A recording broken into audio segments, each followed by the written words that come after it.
বলবো না গো আর কোনোদিন, ভালোবাসো তুমি মোরে।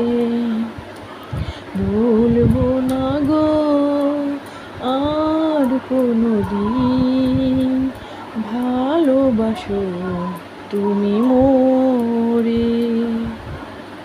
বলেছিলে গো ভালোবাসি গো, আজ কেন গো এমন হলো। বলেছিলে গো ভালোবাসি গো, আজ কেন গো এমন হলো, এমন হলো। বলবো না গো আর কোনোদিন, ভালোবাসো তুমি মোরে। আসলে যখন খারাপ লাগে তখন এইভাবে একা একাই গান গাই, ওইভাবে পারি না, তারপরে একটু একটু চেষ্টা করি। জানিও না ভুল হয়েছে কিনা সঠিক হয়েছে, আর কেমন হলো তা জানাবেন। আসসালামু আলাইকুম everyone, welcome back to my channel. সবাই কেমন আছেন? আলহামদুলিল্লাহ আমি ভালো আছি, দোয়া করি আপনারা ভালো থাকেন। চলে আসলাম নতুন একটি ভিডিও নিয়ে, আশা করি আপনাদের ভালো লাগবে। আর যার খারাপ লাগবে তাহলে আমার এই গান শুনবেন, জানি হাসতে হাসতে পেট ব্যথা হয়ে যাবে, এই হাসির কারণে মনটাও ভালো হয়ে যাবে, ঠিক না বলেন?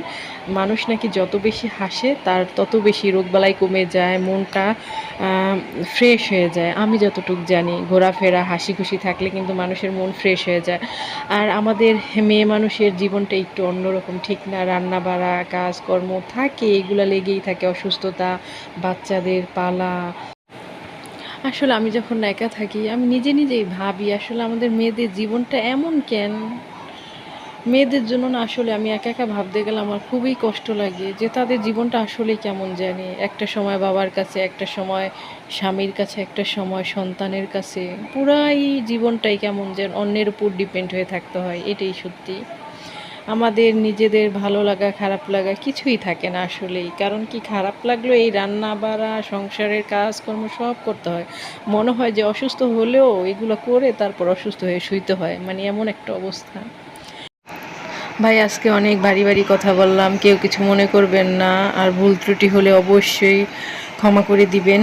আর আজকের রান্নাবাড়া তো দেখলে নেই, ওইভাবে বলার কিছুই নাই। আমি আজকে আলু ভর্তা বানিয়েছি, তারপর হচ্ছে কলা আর পেঁপে ভর্তা করেছি, ডাল ডিম ভাজা, এগুলোই দুপুরের খাবার দাবার, গরিবের খাবার। জানি না কার কাছে কেমন লাগে, আমার কাছে খুব ভালো লাগে, তার জন্য হচ্ছে আজকে এটাই করেছি। আর আমি ভাবলাম রান্নাবাড়া শেষ, আমার ছেলের টেবিলটাও ধুয়ে দেই, এই তো ধুয়ে নিয়ে আসছি। আজকের ভিডিও পর্যন্ত, সবাই ভালো থাকবেন, সুস্থ থাকবেন, আল্লাহ হাফিজ।